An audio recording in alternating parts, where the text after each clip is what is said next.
年龄。他阿合江的这个战架完全是嘴炮康纳麦格雷戈的战架呀，对，法和这个身形来保护头部。头扫漂亮，踢裆。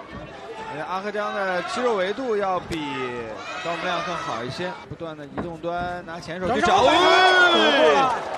好险呐！高木亮躲开对手这个大招还是有点小得意啊。是的，前手摆拳没中，换架。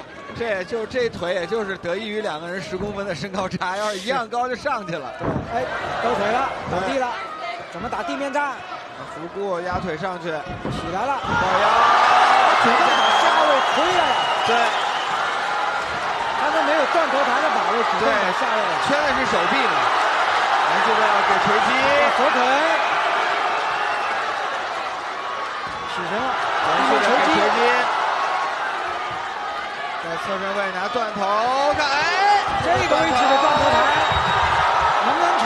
双手扣上了，挺腰，是，但对方倒地了，不太好发力了。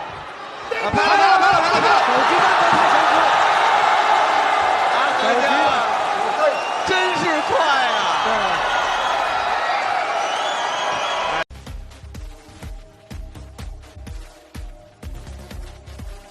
我要让全世界的人都知道，中华民族是最具有血性的民族。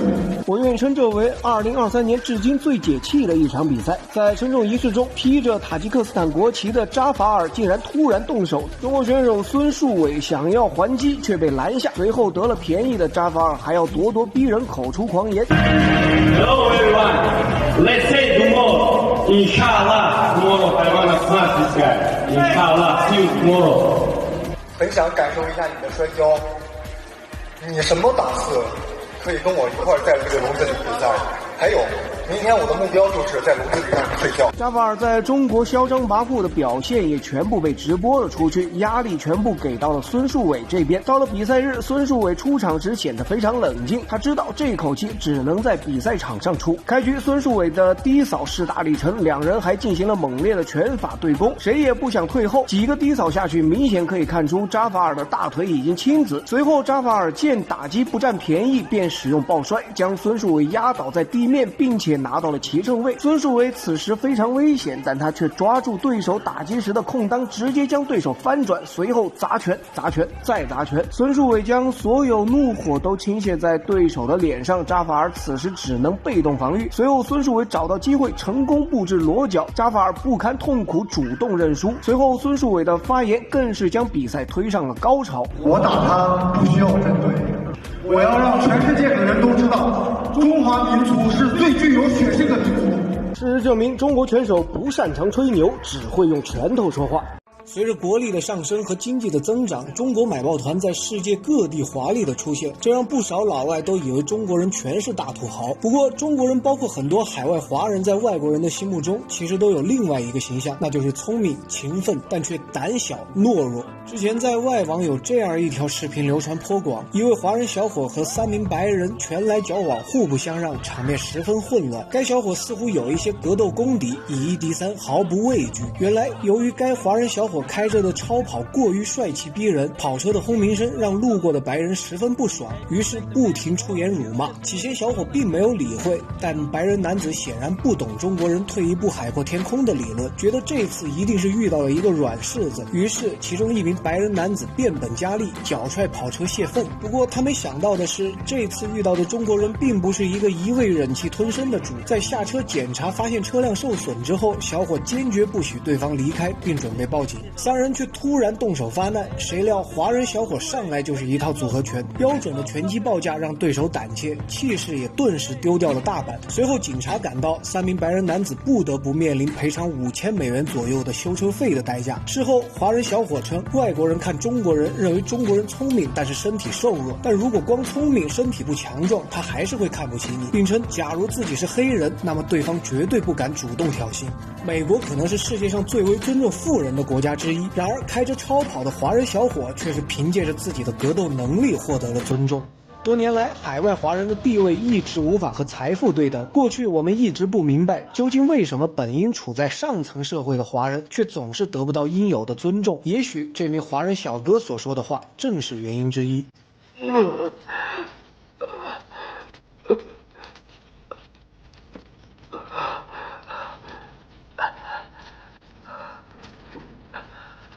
在3月1日的万166比赛中，唐凯第3回合一锤定音 TKO 丹乐，成功拿下万羽量级世界冠军统一战的胜利。但是比赛中还是发生了一段插曲，由于两位选手都过于谨慎，出动作较少，而被裁判2次出示黄牌。在万冠军赛的规则中，黄牌并不会给选手扣分，而是按照比例扣除选手的出场费。但如果在持续收到黄牌，而选手继续违规的话，那有可能就会为场裁出示红牌，取消比赛资格。但万166当晚的前重量级冠军布拉尔，就是在收到2张黄牌之后，仍然消极躲避对手的进攻，而被赫伯迪恩红牌罚下场。在赛后唐凯的直播中，他还表示自己收到2张黄牌，被扣除的出场费能够买一辆不错的车。2张黄牌可以买一辆稍微好一点的车。而国外媒体猜测唐凯会因此被从出场费中扣除4万美元，但此数字并未得到证实，大家也就仅作为参考就好。比赛结束后，万冠军赛主席西游堂也毫不犹豫地给了唐凯5万美元的花红奖励，这也弥补了唐凯因为吃到黄牌而受到的罚款。这场比赛的前2回合确实相对沉闷，尤其是第1回合2人出击数很少，因此也遭到了现场观众的阵阵嘘声。但唐凯的强势终结一扫整场比赛的沉闷气氛，将比赛推上了高潮。除了技术层面的认可外，唐凯拯救了这场冠军战的整体观赏性，或许这也是西游堂大开钱包的原因。无论如何，这都只是一段插曲。要知道，这是一场冠军统一战，而非普通的卫冕战。所以唐凯以此战之威，完全确立了自己在万羽量级的统治地位。倒是丹乐不仅同样被罚了2张黄牌，而且消极的表现也没能让赢下比赛，反而被 TKO 丢掉了临时金腰带，真可谓得不偿失了。近日，一条街斗视频引起了广泛的关注。视频中，一名黑衣男子拿起甩棍打向一名外卖小哥，而外卖小哥非常淡定地举起手臂防守，然后似乎夹住了对方的甩棍，紧接着几个组合拳精准地塞在了甩棍男子的脸上，将其打倒。据视频发布者所述，当时黑衣男子嫌外卖小哥骑车没让他，就开始辱骂大概5分钟，外卖小哥都没有还嘴，随后他又拿甩棍过来攻击，被外卖小哥打倒后，黑衣男子竟然还先报了警。视频在网络上发布后，网友们清一色地支持外卖小哥。小哥也对此事做出了回应，并表示他与黑衣男子已经和解，而自己曾经练过很长一段时间的自由搏击，算是职业运动员。如今送外卖是因为努力和收入可以成正比，现在只是把练拳当成爱好。话说回来，这个黑衣男子绝对不是什么好鸟，至少也是好事之徒。正常人谁会出门带着甩棍？谁又会因为一点点小事不依不饶，直接抄起家伙就动手？这次他遇到了职业拳手，此前还真不知道有多少人吃过他的亏啊。而外卖小哥这个群体确实基数大，门槛低，但也正是因为如此，所有各行各业的人们在转型期间从事这项工作，所以让这个群体看上去卧虎藏龙。此前我们还曾报道过一则外卖小哥打架的新闻，当时一名社会大哥放言：“我打你就像打蚂蚁，知道不？”结果下一秒就被外卖小哥按在地上暴揍。这些事也告诉我们，出门在外一定要和气待人，暴力不仅不能解决问题，反而弄不好解决的却是自己。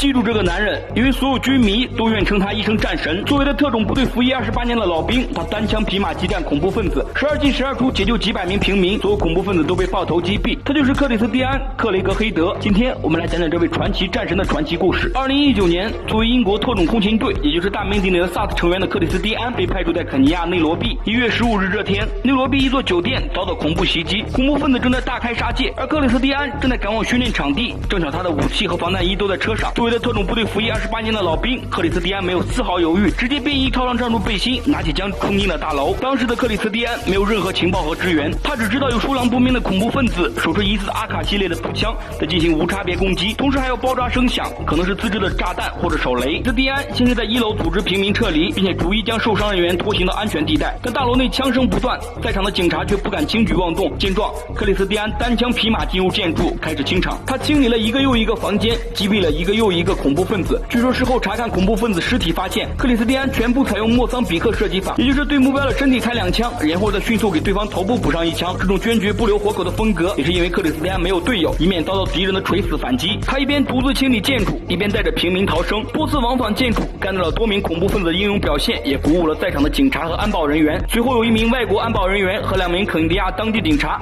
加入了他，组成了临时小队。当然，克里斯蒂安当之无愧地成为临时小队的队长和排头兵，其他人只给他提供火力支援与保证其背后的安全。在长达数个小时的激战中，克里斯蒂安12进12出，帮助了超过150名平民逃生，并组织了700多人撤离。此时，肯尼亚方面的特警终于抵达。克里斯蒂安本以为自己可以退出这场不属于自己的战斗了，但没想到的是，肯尼亚的指挥官竟然问道：“你能带领我的士兵继续战斗吗？”克里斯蒂安毫不犹豫地答应，并且带领专业的特警队伍再次返回大楼。但其实此时大多数恐怖分子都已经被克里斯蒂安击毙。在接下来的行动中，克里斯蒂安又解救出大约50名幸存者，并击毙2名恐怖分子。经过一夜的激战，大楼上层已经被清理完毕。当克里斯蒂安以为战斗结束时，指挥官再次告知他还有地下室尚未清理。但此时许多肯尼亚警察都不愿在地下更加复杂且可视条件更差的地下室执行任务。克里斯蒂安首先自愿参加，并且鼓舞其他队员继续前进。虽然只得到了少数人的响应，但他还是依然带队进入了地下室。因为地形复杂，双方僵持了整整1个小时，克里斯蒂安才击毙了2名恐怖分子，彻底结束了这场战斗。这场恐怖袭击造成了21名平民死亡，但如果没有克里斯蒂安的果断行动，死亡人数恐怕会接近100人。因此，克里斯蒂安虽然最初没有被授权在别人的国土上进行战斗，但他仍然得到了肯尼亚政府的感激，同时也获得了英国女王亲自颁发的勇气勋章。同时，克里斯蒂安更是在肯尼亚留下一段内罗毕战神的传奇故事。